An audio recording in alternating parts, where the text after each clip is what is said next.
And welcome to the Lyons Share, where we talk family, faith, football, finance, and fun. I'm your host, Mitch Lyons. This episode brought to you, as always, by Mitch Lyons Wealth, your best game plan to protect, grow, and win retirement. Today, we have an awesome guest on, former teammate of mine, Jerome the Bus Bettis. Jerome, welcome to the show, buddy. Thanks for having me. Appreciate it, Mitch. So we're doing the math here, looking back, and I did my due diligence, looking to see what Jerome's up to the last, I don't know, 25 years or so. And you've gotten married, had a family, all stuff that you weren't doing back in 1999, my last year with the Steelers. So congrats to that, man. Thank you, man. Appreciate it. Actually it was the best thing that ever happened to me because it was right after I transitioned from football. I retired we won the Super Bowl, retired in February, and got married in July. So it went right into a different world, and it really is what I needed because obviously, when you retire, it goes from 100 to 0, and you go from a structured life to absolutely nothing to do. So with that, I transitioned into marriage and kids and raising a family, and You and thought football was busy. that's right, right. And so my days went from I didn't not much to everything, right? And Yeah. so that was a good transition for me, which kept me really busy, Yeah. I, and kind of just changed the way I looked at the world. yeah, for sure. And you had the time to really focus on it, which is good. That's right. So. Well, we look back that time. That was a long time ago when I came to the Steelers, 1997. So a year after you had gotten there, coming from the Rams. But let's go back even further. I mean, Yeah. you were what you graduated what 89 high school? 1990. 90 from Detroit Mackenzie, a couple years Yep. behind me. You're so old, Mackenzie doesn't exist anymore. So that's another That's right. That's right. that's another Doesn't exist. slap in the face for our aging. But we faced off a few times. 1990, you guys came and ripped our hearts out with a game that will go down in infamy for the ball bouncing off one of our DB's chest, and I'll never forget the announcer saying "pass complete to Adrian Gerald." I'll never forget that because I don't know if you remember that, but we had you guys beat, and Meyer throws up a Hail Mary at the end, and we dropped the interception. You guys score, and I think you probably scored. In 90, was that at Michigan That was State at or Michigan was State. Yeah, you guys beat us by like 1 or 2 points on a last second touchdown. I think you scored it yeah. if I'm not mistaken. Maybe not. I don't know. But anyway, I so don't I yeah, I don't remember. I'm I'm a trying little to bitter I because don't the know. next 2 years I you don't know that blasted story. us, so it didn't matter. So anyway, so you guys beat us. So then we go. You're the 10th overall pick, I think, right in '93 draft. I was Yep. 151st pick, so just behind you. But our pass conversion in Pittsburgh. You were 3 years in the Rams, and they decide they're gonna go a little more pass happy offense. And I guess they didn't look at you as a scat back, which was fine for the Steelers because they were happy to get you. So when I came to the Steelers, I knew exactly what I was coming to, which was going to be pound the ball, which I was all about. You were a Michigan State guy, man. You should have come to Michigan State with George Perlis offense, but They recruited me. I'm sure they They did, recruited man. me I'm sure pretty they heavy. did. Being from Detroit, Yeah, um, it was like in their backyard. So they were after me heavily. Um, but it ultimately it was weird because I was an All American linebacker coming out of high school. Well, I'm sorry, I was a two-way All American. So I was an All American fullback. I was the number one fullback in the country. I was the number two linebacker in the country. right. But everybody really in the Big Ten wanted me to play linebacker, because nobody really ran the fullback. And so Michigan State, they wanted me at linebacker. And then Michigan wanted me a linebacker, and Ohio State wanted me a linebacker. Penn State wanted me a linebacker. Everybody really in the Big Ten wanted me to play linebacker. And so I knew I was too short to play linebacker. And I was only, my dad was 5'10". I'm 5'11 and 3/4, right? I'm right under 6 foot. And so as a result of that, my high school coach told me that I would be better off playing fullback and not playing linebacker. And I kind of took his words to heart. And so when I made that decision, it knocked out all of the teams that were really close to me: Michigan Yeah, State, Michigan, all the schools that were that Big Ten area that I they think all that went away. I think that probably was the right decision. You Yeah, think it your high turned school out coach might have known something. So well. yeah, in Well, the era my back high when they school. had a fullback, right? Well, and the interesting story, my high school coach, he coached Pepper Johnson, who played at Ohio Yeah. State, played Yep. for the New York Giants, a Sure. bunch of teams, and played in the NFL for 10, 12 years. And Pepper was 6'2", 6'3", and he was like, "Hey, I've coached him. I know what it looks like in the NFL. You're going to be undersized, right?" And at that time, they didn't look at undersized players the same way as they do now. Now, because of Zach Thomas and some other guys, undersized, a 6 foot linebacker is not frowned upon as much Right. as he would have been some years ago, right? So for me, I made the right decision at the right time for sure. Yeah. So, you mentioned your dad's height. Let's go back and talk a little about your family, your folks, right? Yeah, I know they had a big impact on your life, and yeah, and your dad passed unfortunately due to a heart attack quite a few years ago now. But I've been there, lost my dad and my mom last year, so I know the pain that yeah. that comes with. How Sorry to hear that. and that was shortly after you won your Super Bowl, right, with the Steelers over the Yeah. Seahawks. That had to be, well, I know how it had to be, so, but I'll ask the dumb question. How did that impact you, Jerome? I mean, your parents were so influential on you. You told the story many times about how your dad said, can't give you much, but give you a good name, and you better keep it, right? Keep it a good name. That's right. Losing your dad, especially after kind of the peak of your career, obviously winning the Super Bowl. Tell us how that impacted you. So for me growing up, my mom and dad, they were obviously my rocks. And we were very, very close family. So just to kind of show you how much, so you know, all the way through my entire career, I think my dad maybe he didn't make a lot of the high school games because the high school games started at 3:30 on Fridays in Detroit because we Yeah, couldn't play night games right, because right. of the how dangerous it was and stuff. So Yeah, he never really saw those a lot. But then when we got to college, they made every college game except I think three. We played Colorado. We played Air Force at in Colorado uh, Springs, and then we played Hawaii team. I think in hmm, Hawaii I don't think they made it. And one other game.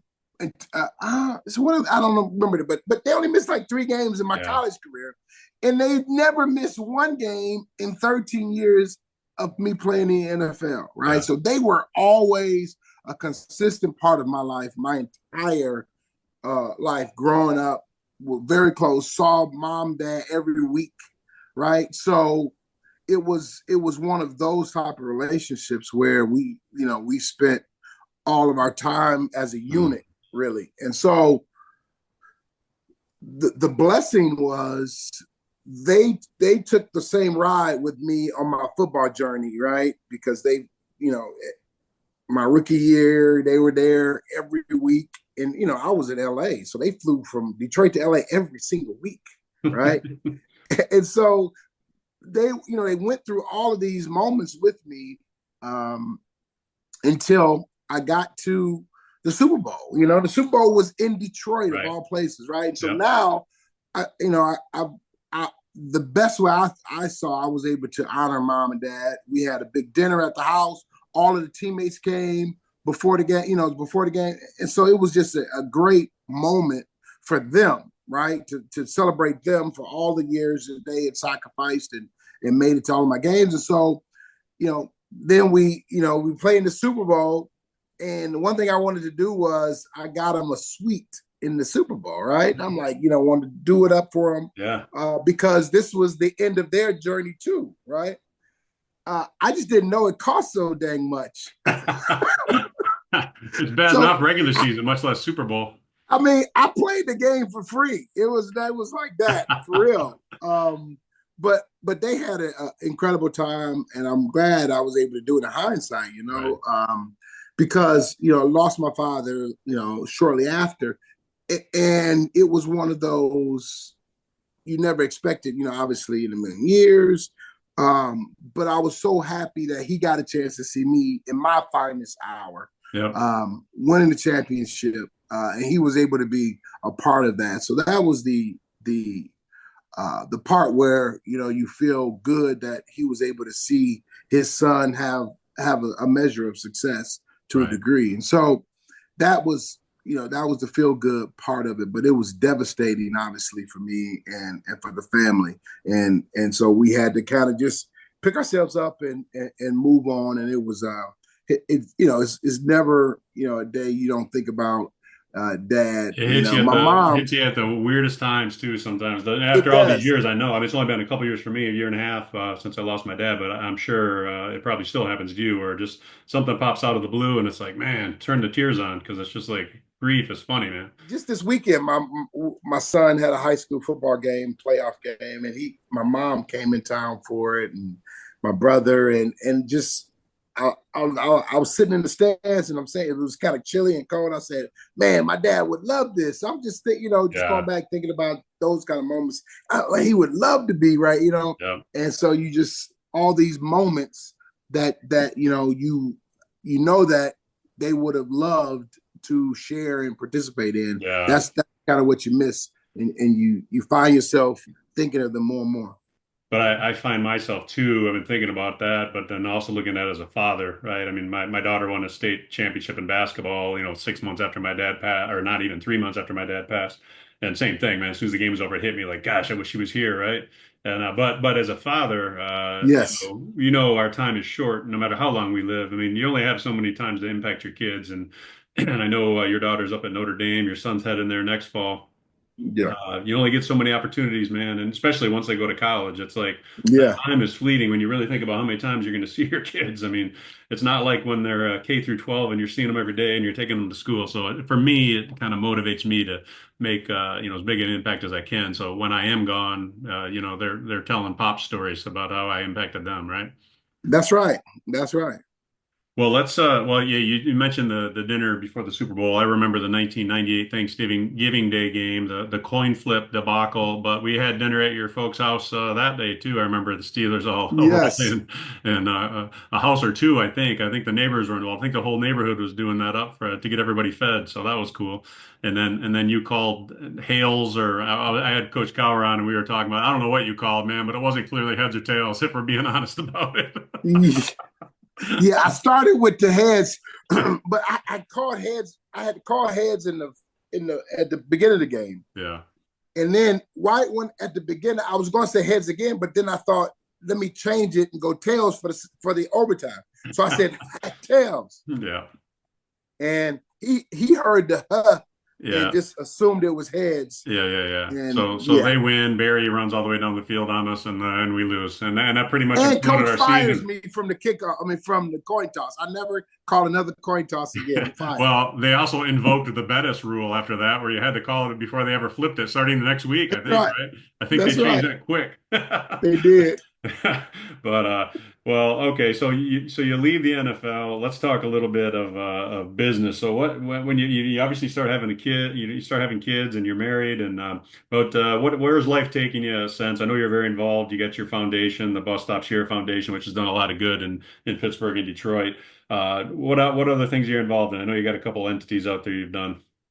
Yeah. So right after football, I started to do some television work, and really focused on. Um, I did a television show in Pittsburgh that this year is the 19th year of the Jerome Bettis show in Pittsburgh. I still fly to Pittsburgh every week during the football season Yeah. to do the show. So that I was doing that, and then I also was doing the studio show for Sunday Night Football, and that was fun. It was great. I then transitioned from there to ESPN. Was with ESPN for some years, and then there was an opportunity to do some more television. NFL Network was interested, and everybody.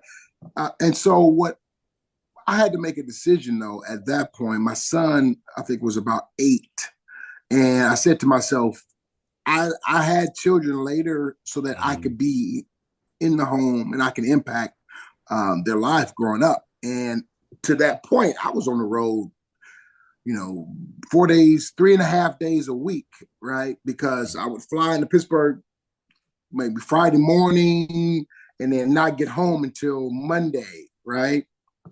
So I was saying to myself, I'm missing all of the, his baseball games and all Yeah. the basketball. I'm missing all of these activities that he's doing, right? And I'm coaching them, but I can only coach during the week games. And so I'm saying to myself, this isn't it. So I stopped doing all the television so that I could focus at home.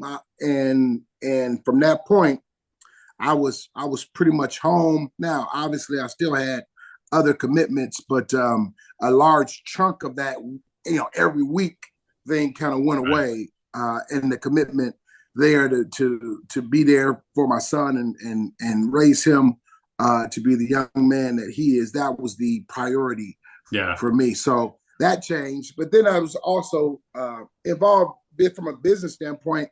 I wasn't heavily involved in business at that particular point.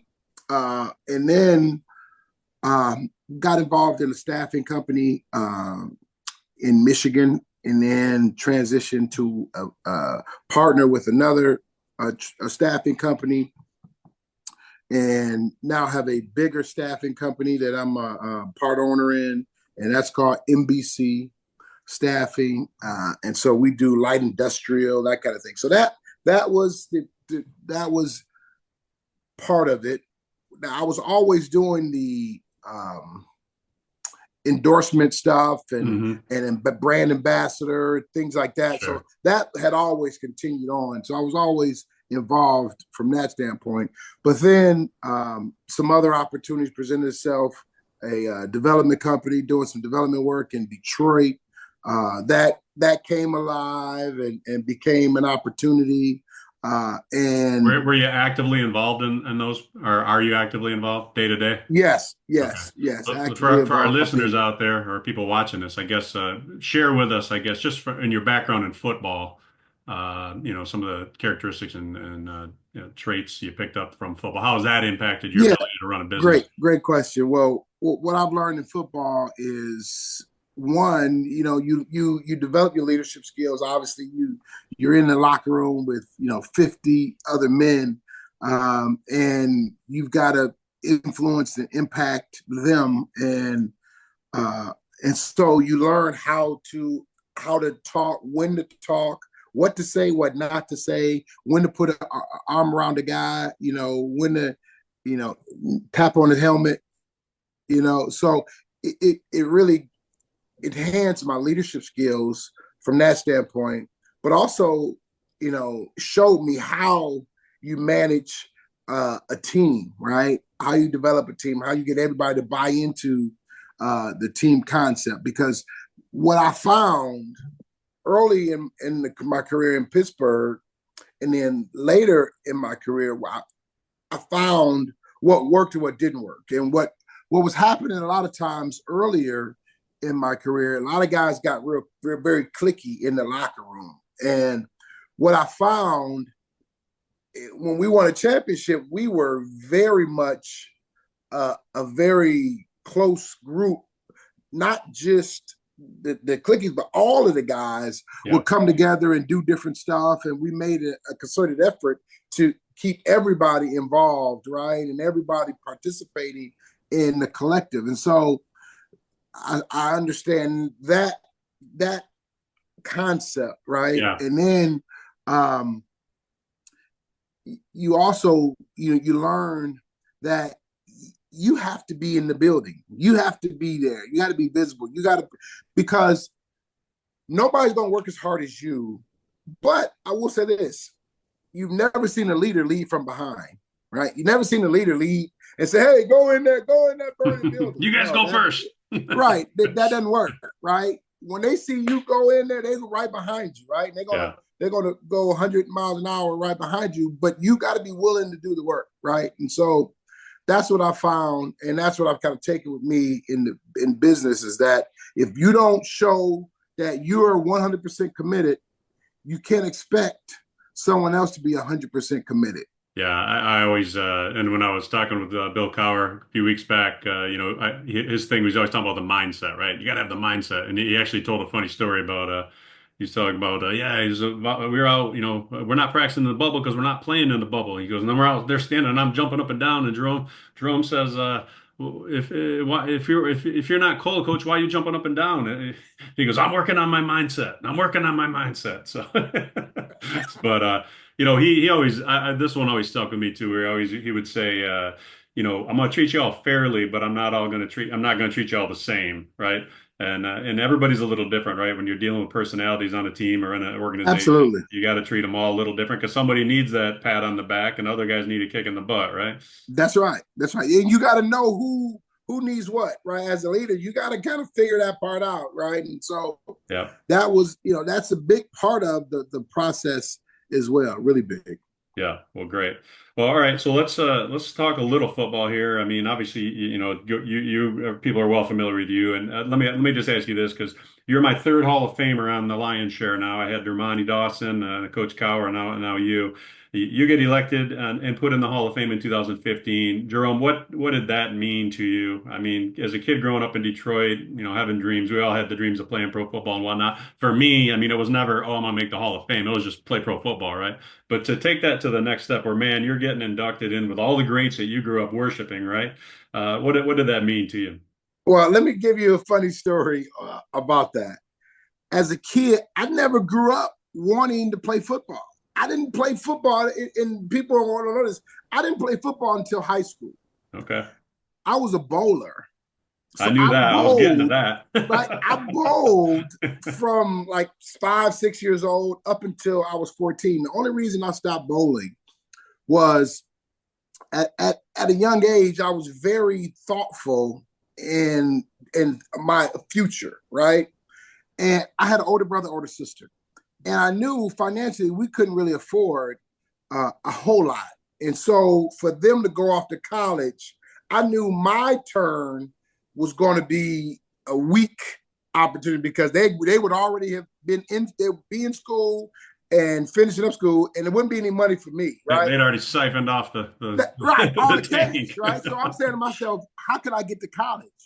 Uh, and so I thought football would be a great tool to for me to get to college. And Yeah. that was it, right? So when I played my freshman year, I played with the thought that I'm going to college to play football. I want to get a scholarship somewhere. Hmm. So my freshman year, I played linebacker. My sophomore year, I played tight end and nose guard. All right. My junior year is the first time I ever played running back. I played fullback and linebacker. And my senior year, I played fullback and linebacker, right? And so it kind of happens out of nowhere because I don't play running back until my junior year. And that Yeah. first year had huge success. And then at linebacker had huge success. And then so in 1 year, I go from playing the position to now being All American, right? So it happened so fast. So then when I got to college, I was like, yes, I made it, Notre Dame. And the goal was I wanted to be an electrical engineer. So it wasn't, I'm going to the NFL from here. No thought. And that's part of why I went to Notre Dame because I wanted the educational side is bigger more than the football side because I figured a degree from Notre Dame that's going to be big, and so that's kind of how this thing all happened. And then I have success early on there, and then they say, "Are you going to petition to go to the NFL after my sophomore year at Notre Dame?" And I'm like, "No, I'm not even thinking. No, I don't. I'm not. No."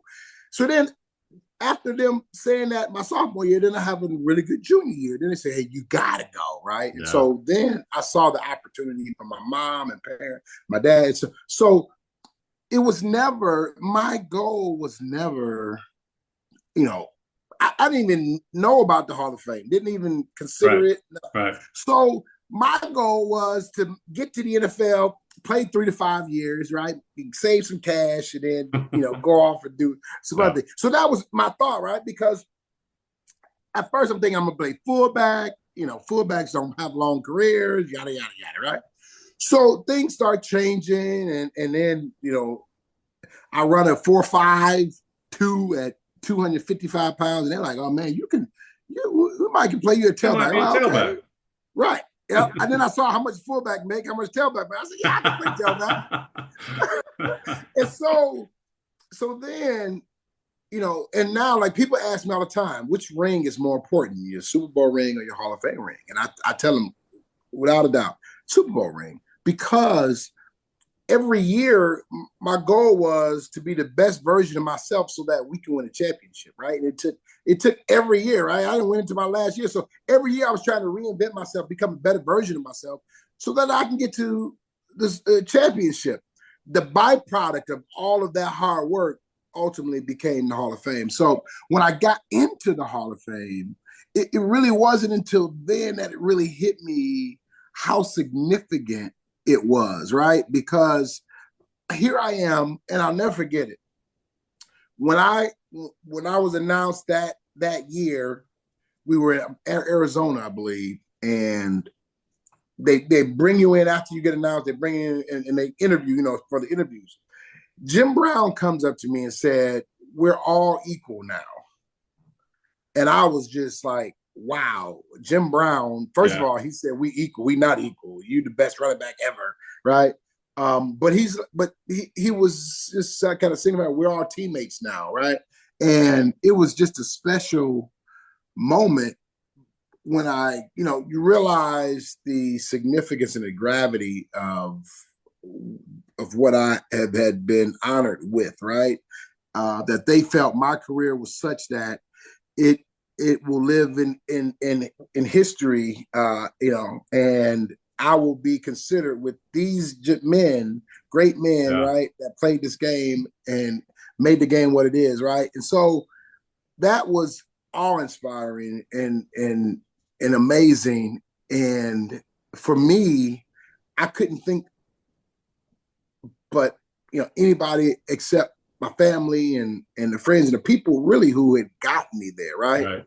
So that's why, like in my speech, I kind of went through my football life and wanted to thank everybody who really made a large impact in my life because it was really them.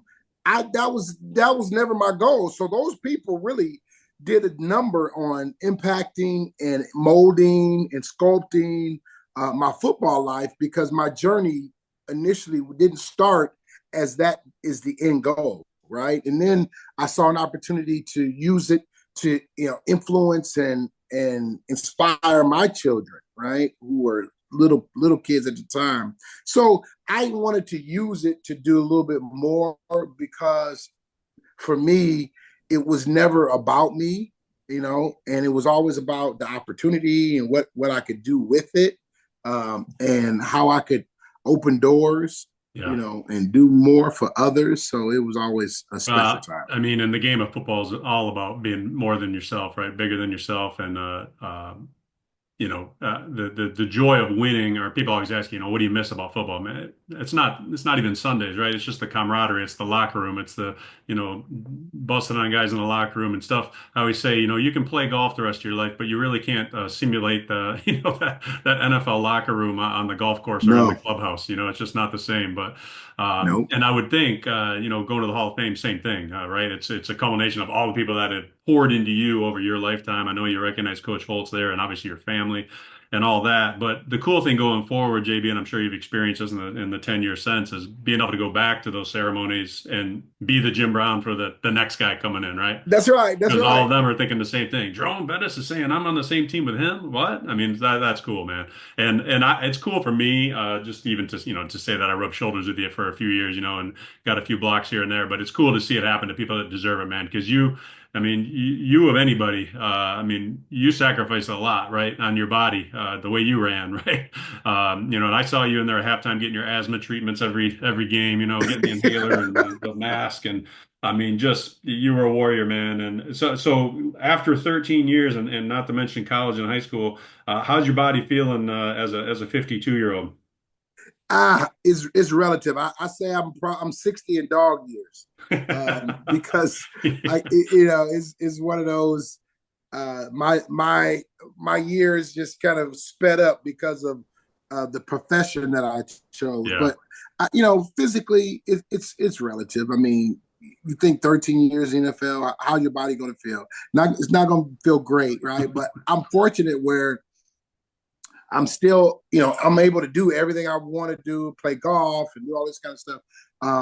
Now, does it hurt? Yeah, at times, both the knees are hurting. I mean, I'm probably going to have to get my right knee replaced in another year or two, because it's starting to get a little bit worse, a little bit worse, a little bit worse. But other than that, it's not all bad. That's Yeah. kind of the way I Well, look. and I always say, I mean, I blew my knee out pretty significantly in my last play with the Steelers, and I remember Dr. Bradley saying, "Hey, we don't really see this kind of thing other than car accidents because I had torn my PCL in addition to my ACL and MCL." Oh, He goes, "That's more of a car accident injury," and he told me my LCL was intact. I go, "Doc, I didn't even know I had an LCL. What's that?"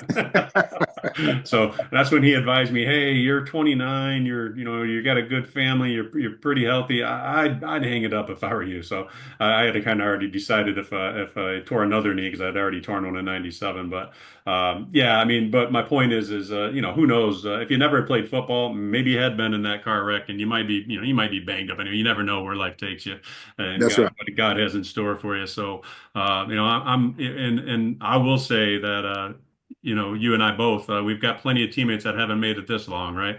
I always say Yeah, that, I think of Tim Lester, your fullback for a lot of that's years, right. man, and Timmy passed tragically, too early, as have a lot of former teammates, right? And Right. so every day is a blessing. So. It really is. So going back to a little bit of fun, I know you like to golf now. Are you still ripping it on the lanes? I know you were a big bowler. How many? Not as much as I used to. Obviously, physically, that bowling is a little bit more challenging. You got to slide, Yeah, yeah. and you putting Got to pressure bend on your that knees, knee. so you got to bend up. Yeah, that's the hard part. So not as much, Yeah. but Mookie Betts is a big bowler, and so he's asked me to come down. He's got a big tournament coming up in Nashville in December, beginning of December. So I'm going to go down and support him and help him. So I'll kind of You got to get get it get dialed in ready. prior to that. You got to Yeah, I'll represent. try to dial in a little bit. Just get some So how many career 300 games? Because I know you like to trumpet that back in the day. I got one 300 game. I got a two bunch of I got a one 300, one 299, bunch of 279s. But it's one of those that was my goal. Yeah. Coming up, and once I was 25 when I bowled it. So that was that. The ball is in my office, and it's like that's like a Super Bowl trophy. Any hole in ones? I got one hole in one, Nice. and that was cool too. So I would it, think it the was 300 would be more satisfying than the hole in one because there's much more satisfying. you've Much got to more you've got to do satisfying. that for 10 frames versus one lucky That's shot that right, rolls in a right. hole. And you got pressure mounting. Yeah, the You know, whole the after, whole uh after you the, get the whole past bowling alley's seven, watching you. right? After you get past seven, it's like, could he? Could he? The, So the crowd starts gathering. Yeah. that's right. That's right. Well, that's awesome, man. Well, listen, Jerome, I really appreciate you coming on. The last question I'll ask, and I think I know the answer, but I'll ask it Yeah. anyway. Me looking back on it, man, was there anything you would have done different, or not regrets, but anything in life, whether it's football, parenting, anything out there that maybe if you wish you could have a do-over on? The only thing I would love to have a do over on is saving more money. You never know. You never know how much money that you uh, wasted really on just bad decisions. Whether it's I bought this car, oh I didn't like it, I did this, I didn't did Yeah, this, I did that, and just the because of what we did for a living, we came into a lot of capital at an early age without a lot of knowledge and experience, right? right. And so, if you had an opportunity to do it again, do it over again, yes, you would love to. Now, I'm not saying that. No, I'm very fortunate to have did what I've done and made the money that I made. But in retrospect, if there was Yeah, one thing you say, hey, I'd put that in annuity. I'd do this. I'd do yeah, so many different yeah. things um, uh, in retrospect. Well, with my career now, Mitch Lyons Wealth, we're catching people on the other end, right? They're heading into retirement. But I appreciate your humility in saying that because I think that's something the younger generation that are watching or listening to this take heart, man. Take it to heart. You don't need all those fancy things because at the end of the day, it's just stuff, right? And you have to have a little fun in life, but it's good to save some for the future as well. So appreciate you sharing that. So Jerome, man, it's great to see you, buddy, and I appreciate you coming on the Lions Share. Anything you'd like to sign off with for the? Oh, let me get you this because I Yeah, do have to ask you this. Being a Detroit boy, I know the yeah, Steelers are doing well, and they're all Steeler. The Yinzers are fired up about what's going on down there. But let's go back to Detroit because I'm sure maybe you weren't a football fan, but you were aware of the Lions and Barry Sanders back in the day and all that. The Lions, man, what do you have to say about what they're doing? And I mean, I gotta think they're the heavy favorite at this point to win it all. Not, there's a long way to go yet, but that yeah. offense is and team all around is looking incredible. What I would say is, growing up, I was not a Detroit Lions fan because they didn't win, right? Exactly. And so it was always frustrating that they would always rip your heart out when you start getting behind them, and then they pull the rug from under you, right, and kind of fall back into that same place. So I will say this: I am so happy for the Lions and for the city of Maybe. Detroit. I mean, they have been behind this team Yeah. year after year after They year. filled that stadium for years when they didn't probably shouldn't have been. They definitely shouldn't have been. Yeah. Definitely shouldn't have been. Right. So I'm just so happy that they have a team that really mirrors the city. Mhm. They're Grit. hard nosed, physical, tough. They're not. It's not sexy, although they can. It's pretty You know, sexy on offense. they can be sexy, but they are Yeah. the I hear basis what you're of their saying. team is offensive line, running the football. Everything works off of that, Yeah. right? And that's kind of the what the city has become. The city was really blue collar. Now the city is changing. Now you got a lot of investment in the city. The city Yeah. is becoming more beautiful in downtowns. You still got some of the rougher areas that still need that development. So Yeah. it's coming along, and I'm just happy to see that the Lions are relevant Yeah. and they're kicking butt. So And, and I'm it's very proud. and it's culture, right? I mean, Dan Campbell and Brad Holmes, the GM. I mean, they've changed the culture in a relatively short period of time. I mean, That's right. 4 years ago they were starting that thing off, and I think they were 0-8 and 0-9 that first year, and then they got it turned around. Won a few games that year, but the next year kind of start off rough again. Then they get a winning record. Now last year, and I think this year. I do a little weekly segment on the podcast too, Lions on Lions, and I said this morning, I said. What can you say anymore, man? This offense is just unbelievable. The defense seems to be getting better every week, and it's a fun offense to watch with these running backs. They are just an incredible 1-2 punch, and then all the play action stuff you can run off of that. I mean, it really opens it up for them. So Yeah, I remember the year that they finished the year like 8-8, and they beat the Green Bay Packers nine in the nine and last eight. game of the That year, was for 17 9-8 game that year. season. Yeah, And that was the turning point where you could see that they were on to something, yeah, and that the locker room actually believed that yeah, they could be better than they were, right? And so yeah. then you saw them that next year, which was what last year, they just took it to the moon. And this year, now you have to. I tell people all the time, you have to learn how to win, and they had to learn how to win because they beat themselves, right? Yeah. And that's what happens when you're a young team and you don't know how to win. You make the mistakes that cost you the game, right? Right. And so now, having been in those high pressure moments, been in those situations, they know what not to do, right? And then now you force your opponent to be Perfect. Darn perfect, near perfect. right? Yeah. And that was the greatness of the Patriots all the years they won. They weren't the best team, but they didn't make any of the mistakes that you make that lose you games. So Yeah. they said, if you're going to beat us, you got to beat us with a perfect game. And really, not many teams were able to do that. and play that mistake-free football. And so Yeah. that's what is fun to see with the Lions. And it's it's just talk about a tale of two games. I mean, the week before they play probably their worst game. They're turning the ball over left and right, and yet the whole time I'm thinking they're still in this. They're still in it, even though they've turned the ball over. Goff's got 5 picks. They're still in it, and they come back and they rip the hearts out of the Texans. And then this week I said there is no way that they're not blowing the Jaguars out. They're coming in. It's a defeated team. They got their backup quarterback in, and the offense isn't feeling good about itself from last week, from the That's right. Lions standpoint. I knew they were going to come out and roll them. So yeah, that's a great. Well, Lions fans are fired up, and I appreciate you weighing in on that. But Jerome, it's great to see you, buddy, and God bless you and your family. I know your son's heading up there to Notre Dame next fall. I wish him luck. Is he still alive in the playoffs in Georgia? Yeah, yeah. All So right. they just had a playoff game this last week. It was a close one. They won with like 17 seconds left. Oh, They scored a touchdown and won by 1 point. your son had a So catch, right? Touchdown, I mean. yeah, so he had 2 touchdowns, I saw maybe you pick. close to I 100 saw yards. your picture you threw up on LinkedIn. So Yeah, proud pop. I love it, man. Well, enjoy that exactly. ride, and then good luck to everything, and thanks for coming on, bud. Thank you. Appreciate All you, right, Mitch. see ya. Take care.